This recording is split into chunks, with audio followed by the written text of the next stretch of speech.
Student, welcome back to my channel smart learning point. आज यहाँ आपका केमिस्ट्री का चैप्टर 2 का टॉपिक है आपका विलियन का क्वथनांक का उन्नयन। क्या है क्वथनांक का उन्नयन? अगर आप चैनल पर न्यू है तो चैनल को सब्सक्राइब कर लें, साथ में बेल आइकन को प्रेस करना ना भूलें, जिससे आप सभी को सारे न्यू वीडियो के नोटिफिकेशन सबसे पहले मिलते रहें। देखिए बच्चे, यहाँ ध्यान दें, ये आपको काफी लॉन्ग दिख रहा होगा, बट हम आपको बहुत इजी तरीके से आपका कॉन्सेप्ट क्लियर करा देंगे। आपको हम बताएंगे, ये आप लोग एक ही लाइन में अगर इसका आंसर लिखेंगे तो ये इसका पूरा फुल मार्क्स जितने का ही रहेगा आप लोग पा जाएंगे। तो आइए देख लेते हैं किस तरीके से आपको एग्जाम में लिखना है, कितने मार्क्स का आता है, किस तरीके से ये क्वेश्चन बनता है। तो आइए सारी जानकारी को प्राप्त करने के लिए चैनल को सब्सक्राइब कर लें, और हाँ, कहीं भी वीडियो को स्किप नहीं करना आप लोग को। आइए बच्चों, यहाँ देखेंगे आप लोग क्वथनांक का उन्नयन। देखें क्या है क्वथनांक का उन्नयन। तो पहले यहाँ समझे आप लोग क्वथनांक का उन्नयन आखिर है क्या। अभी फिर लास्ट में आपको बताएंगे इसका डिफिनेशन आप लोग को कितना लिखना है। देखिए यहाँ है कि किसी द्रव का क्वथनांक वह ताप है जिस पर उसका वाष्प दाब जो होता है, वाष्प दाब वो वायुमंडलीय दाब के बराबर हो जाता है। इसे फिर से समझे, किसी द्रव का क्वथनांक मतलब उबलने। क्वथनांक क्या है? उबलने को ही तो क्वथनांक कहते हैं। जब उबलने लगता है तो वही क्या कहलाएगा? क्वथनांक कहलाएगा। तो क्वथनांक क्या है? क्वथनांक कह रहे हैं किसी द्रव का क्वथनांक वह ताप है जिस पर उसका वाष्प, मतलब जब उबलने लगता है और जब उसका वाष्प बनकर वायु में जाने लगती है तो वही कह रहे हैं कि वायुमंडलीय दाब के बराबर हो जाता है। समझे इतना आप लोग? तो यही आप लोग फिर से रिवाइज करें, किसी द्रव का क्वथनांक वह ताप है जिस पर उसका जो दाब रहेगा वो वायुमंडलीय दाब के बराबर हो जाएगा, तो वही क्वथनांक कहलाता है। अब देखिए यहाँ कह रहे हैं कि क्वथनांक का, ये तो आप लोगों ने समझा क्वथनांक क्या है। तो यहाँ है हमारा क्वथनांक का उन्नयन। तो पहले क्वथनांक समझेंगे और फिर उन्नयन समझेंगे। का कोई अर्थ ही नहीं है। तो यहाँ देखें, किसी विलायक में अवाष्पशील विलेय मिलाने पर उसका वाष्प दाब कम हो जाता है, जिसके परिणाम स्वरूप क्वथनांक बढ़ जाता है। अब देखिए यहाँ समझेंगे आप लोग। पहले आपका क्या था? किसी द्रव का क्वथनांक। तो आपका क्या था? ये इसमें क्या है? कोई द्रव है। ध्यान दें आप लोग, इसमें कोई द्रव आपका है और ऊपर से आपका प्रेस जो लगेगा, ध्यान दें, जो ऊपर से प्रेस लगेगा उसे क्या कहेंगे?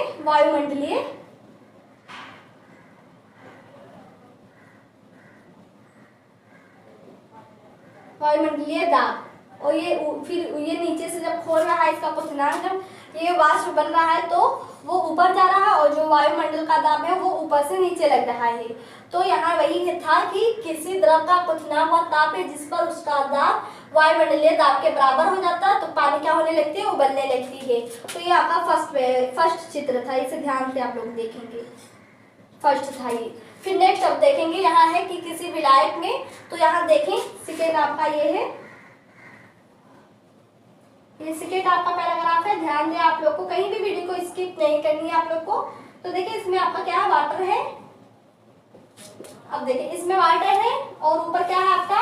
वायुमंडलीय दाब। तो मंडलीय समझ लेना, और ये पूरा डॉट डॉट वायुमंडलीय दाब हो गया, लिख देते हैं हाँ, दाब, वायुमंडलीय दाब हो गया आपका। अब फिर देखिए बच्चों, इसमें क्या कह रहा है कि किसी विलायक। तो ये क्या हो गया आपका? जल, खूब इसमें भरा हुआ है जल। तो जल आपका क्या है? विलायक है। विलायक हो गया जल आपका, विलायक, ब्रैकेट में लिख देते हैं जल। तो बच्चों यहाँ समझे कि कह रहे हैं कि किसी विलायक, तो हमारा ये विलायक हो गया जल, और उसमें अवाष्पशील विलेय। तो इसमें हम कोई अवाष्पशील विलेय डाल देते हैं। क्या डाल देते हैं? विलेय डाल देते हैं। ये विलेय हो गया आपका। अब बच्चों यहाँ ध्यान दें आप लोग, विलेय में विलेय मिलाने पर उसका वाष्प दाब कम हो जाता है। तो यहाँ मतलब क्या है? इसका अर्थ क्या है कि अवाष्पशील विलेय मतलब जो वाष्प में ना चेंज हो उसी को क्या कहेंगे? अवाष्प। तो अवाष्पशील विलेय, तो हमने ऐसा पदार्थ इसमें डाला जो वाष्प में चेंज ही ना हो जल्दी। तो वही कह रहे हैं कि मिलाने पर उसका जो वाष्प रहेगा, अब जब इसको गर्म करेंगे तो इसका जो वाष्प रहेगा वो नहीं बढ़ेगा, क्योंकि हमने जो विलेय इसमें डाला है वो घुल नहीं रहा है इसमें, वो अवाष्पशील है, वो वाष्प में चेंज नहीं होगा, जिसके परिणाम स्वरूप क्या होगा? इसमें क्वथनांक बढ़ जाता है। मतलब इसका कहने देते हैं आवाष्पशील, जो वाष्प में ना चेंज हो। तो विलय क्या था? आवाष्प था। तो अब ये नहीं चेंज हो रहा वाष्प में, तो इसको हम क्या करेंगे? और गर्म करेंगे, और गर्म करेंगे। तो इससे क्या हो रहा है? क्वथनांक बढ़ ही तो रहा है। हम हीट बढ़ाते जा रहे हैं कि ये गल जाए, ये वाष्प में चेंज हो, खोलने लगे। और ये हमने क्या डाला? विलय, जो कि आवाष्पशील है, जो आपका वाष्प में चेंज नहीं होगा। तो इसके लिए क्या आपको आवश्यकता होगी? आपको इसके लिए ताप अधिक देना पड़ेगा। जब इसका ताप अधिक होगा तो वही क्वथनांक जिसके परिणाम स्वरूप क्या हो जाता है? बढ़ जाता है। अर्थात वाष्प दाब अवनमन, मतलब वाष्प बनने का जो अवनमन है, मतलब कमी के कारण विलयन का क्वथनांक शुद्ध विलायक के क्वथनांक से अधिक हो जाता है। इतना आप लोगों ने समझा?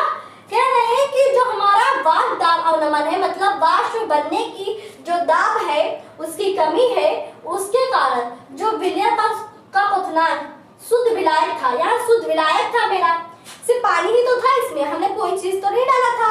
तो इसका क्वथनांक मतलब इसको अगर हल्का सा हमने गर्म किया तो सीधे क्या हो जाएगा? ये वाष्प में चेंज हो जाएगा। तो वही कह रहा, शुद्ध विलायक के क्वथनांक से इसका क्वथनांक अधिक हो जाता है, क्योंकि हमने इसको हल्का सा हीट किया तो ये क्या हो गया? वाष्प में चेंज हो गया। बट इसको हमने क्या करना पड़ा? हमें इसको बहुत अधिक ताप देना पड़ा। जब इसका ताप अधिक हो गया तो क्वथनांक भी तो इसका बढ़ जाएगा। आई होप समझ में आ रहा होगा आप लोग को। तो यहाँ वही कह रहे हैं कि शुद्ध विलायक के क्वथनांक, इसके क्वथनांक से इसका क्वथनांक बढ़ जाएगा, क्योंकि विलय हमने जो डाला था वो आवाष्पशील था, वो वाष्प में चेंज नहीं हो रहा था, जिसके लिए हमको ताप हीटिंग इसकी अधिक करनी पड़ रही थी कि इसका वाष्प अधिक बने।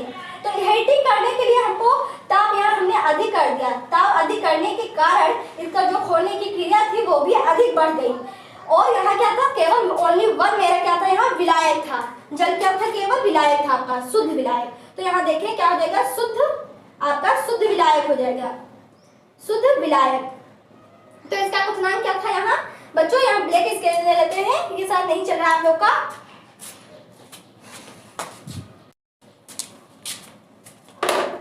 तो बच्चों यहाँ देखें शुद्ध विलायक था और इसका क्वथनांक क्या है? इसका क्वथनांक कम है। तो क्वथ क्या हो जाएगा? यहाँ लिख देते हैं, आपको समझ में आएगा। तो क्वथनांक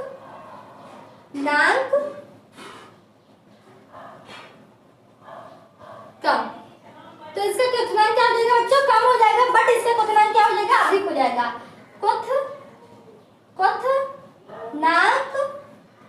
क्वथनांक अधिक हो जाएगा। और आप लोगों ने समझा अधिक क्यों हो जाएगा? आवाष्पशील विलय डालने के कारण इसका क्वथनांक अधिक हो जाएगा और इसका शुद्ध विलायक के उसमें क्वथनांक कम हो जाएगा। हमने कोई इसमें आवाष्पशील पदार्थ नहीं डाला है, तो इसके लिए इसको हीटिंग हमको कम आवश्यकता है, तो इसलिए कम खोलेगा और इसका जो वाष्प है वो बन जाएगा। बट इसको हम अधिक ताप देंगे। बार बार हम यही चीज आपको डायग्राम के द्वारा समझाने की कोशिश कर रहे हैं कि आप लोग को समझ में आ जाए। कोई चीज अगर डायग्राम द्वारा समझाया जाए, चित्र द्वारा समझाया जाए, तो वो क्वेश्चंस अधिक समझ में आता है, कॉन्सेप्ट एकदम क्लियर हो जाता है। तो आई होप आप लोग का कॉन्सेप्ट यहाँ क्लियर हो गया होगा कि आखिर ये आपका जो ये लाइन है कहने की कोशिश क्या कर रहा है? ये कोशिश कर रहा है कि किसी विलायक में जब हम आवाष्पशील विलय मिला देते हैं तो जो उसका वाष्प दाब होता है मतलब कम हो जाता है, वाष्प वो कम बनता है, जिसके परिणाम स्वरूप क्वथनांक बढ़ जाता है। मतलब जब हमने इसमें आवाष्पशील पदार्थ डाल दिया तो अब ये क्या होगा? कम खोलेगा, मतलब ये वाष्प में चेंज नहीं हो रहा है, तो इसका वाष्प कम बनना है, बट क्वथनांक क्या हो रहा है? बढ़ जा रहा है। वाष्प कम हो रहा है, क्वथनांक बढ़ जा रहा है। तो इतना आपको समझ में आया क्यों बढ़ जा रहा है क्वथनांक इसका? क्योंकि विलय हमारा क्या है? आवाष्पशील है। बट इसमें क्या ऐसा नहीं हो रहा था, इसमें क्या हो रहा था? आपका वाष्प दाब अधिक बढ़ रहा था, बट यहाँ क्वथनांक कम हो रहा था।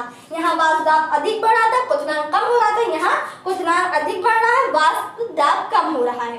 तो आई होप इतना आपको समझ में आया। तो इसी को क्या कहेंगे? वाष्प क्वथनांक का अवनमन कहते हैं। क्या कहते हैं? क्वथनांक का अवनमन कहते हैं। तो इतना आप लोगों को समझ में आया होगा। अगर इसका आपको डिफिनेशन लिखनी है, हमने आपको एकदम से कॉन्सेप्ट क्लियर करा दिया। अगर आपको इसका डिफिनेशन लिखनी है तो डिफिनेशन बहुत ही शॉर्ट है, बहुत ही छोटा है, आपको बहुत इजीली तरीके से समझ में आ जाएगा। अब क्योंकि आपने कॉन्सेप्ट समझ लिया तो अगर आप ये डिफिनेशन देखेंगे तो अब डिफिनेशन समझ में आ जाएगा, क्योंकि डिफिनेशन को रटने की अब आपको क्या नहीं है। आई होप आपको समझ में आ गया होगा। कहीं भी माइंड में डाउट हो इसको लेकर कि आपको जहाँ नहीं समझ में आ रहा, तुरंत आप लोग कमेंट के द्वारा पूछ सकते हैं। तो बच्चों यहाँ देख सकते हैं आप, इसका आंसर आप लोग को क्या देना है। अगर आपका आगे एग्जाम में क्वेश्चन का उन्नयन क्या होता है, ये 4 मार्क्स में आता है और इसका ये क्या पूछ लेगा, फार्मूला पूछ लेगा। तो आपको इसका आंसर कैसे लिखना है, बहुत इजी है। यहाँ देख सकते हैं विलयन और विलायक के क्वथनांकों के अंतर क्वथनांक का अवनमन कहलाता है।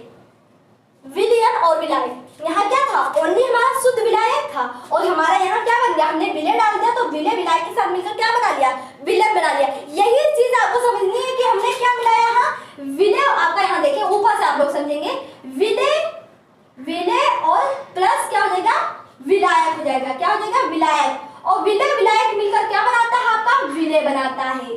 तो यही डिफिनेशन भी कह रहा है आपका कि विलयन, ये क्या था, ओनली आपका क्या था, विलयन। तो विलयन और विलायक, तो विलयन ये बन गया था आपका और विलायक ये था।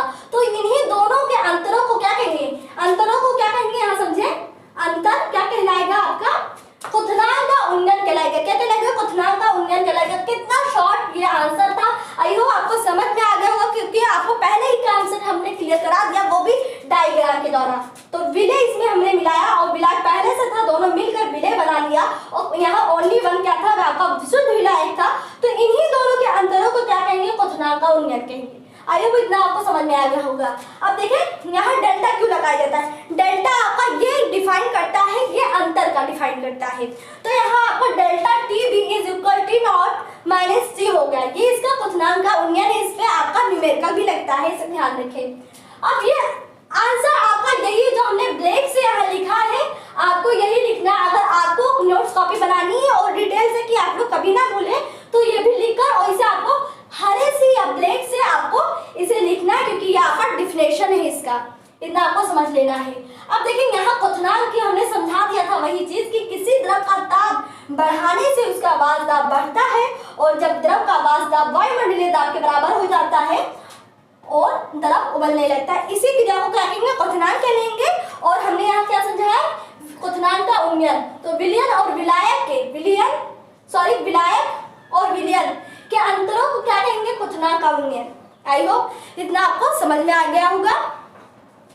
तो अगर आपको ये कॉन्सेप्ट क्लियर हो गया हो तो इस चैनल को सब्सक्राइब करें, स्मॉल लर्निंग पॉइंट को ज्वाइन रहने के लिए बेल आइकन को भी प्रेस कर दें, जिससे आप सबके जितने भी न्यू वीडियो नोटिफिकेशन सबसे पहले क्या होंगे, मिलते रहेंगे। तो इस वीडियो को लाइक करना और अपने फ्रेंड्स में शेयर करना ना भूलें। तो बच्चों स्क्रीनशॉट ले लें आप लोग। आई होप डायग्राम समझ में आ गया होगा। यहाँ हमने आपको बहुत इजीली तरीके से क्या कर दिया, कॉन्सेप्ट को क्लियर कर दिया है। तो जब कॉन्सेप्ट क्लियर रहेगा तो आप लोग एग्जाम में कभी नहीं भूलेंगे। हमने क्वेश्चन ये बताया कि 4 मार्क्स का ये क्वेश्चन आता है, आपको इतना इसका डिफिनेशन लिखना है। ये हमने आपको समझाने के लिए लिखा था, तो हमने इसको समझा दिया यहाँ डायग्राम के द्वारा और ये आपका डिफिनेशन हो गया। तो इस वीडियो को लाइक कर लें, कमेंट्स कर दें कि आपको इस वीडियो को आपको कैसा लगा। कहीं भी डाउट है पूछ सकते हैं और इसी तरह और भी न्यू वीडियो इंटरेस्टिंग वीडियो पाने के लिए। और हाँ, वीडियो के साथ हमने जो टॉपिक हम क्लियर करते हैं ये भी बताते हैं कौन से क्वेश्चन इंपॉर्टेंट है, कौन से क्वेश्चन सिर्फ इंपॉर्टेंट है, तो ये भी हम बताते रहते हैं आपको कैसे लिखना है। ये भी साल में आपका क्या होता है, प्रिपरेशन चलता रहता है। तो चैनल को सब्सक्राइब कर दें और बेल आइकन को प्रेस करें। अगर नहीं करना तो मत कीजिए, अगर नहीं समझ में आया तो कोई बात ही नहीं, बट आई होप मेरे जितने भी स्टूडेंट हैं उन्हें समझ में आ गया होगा। तब तक के लिए इतना ही। Thanks for watching this video.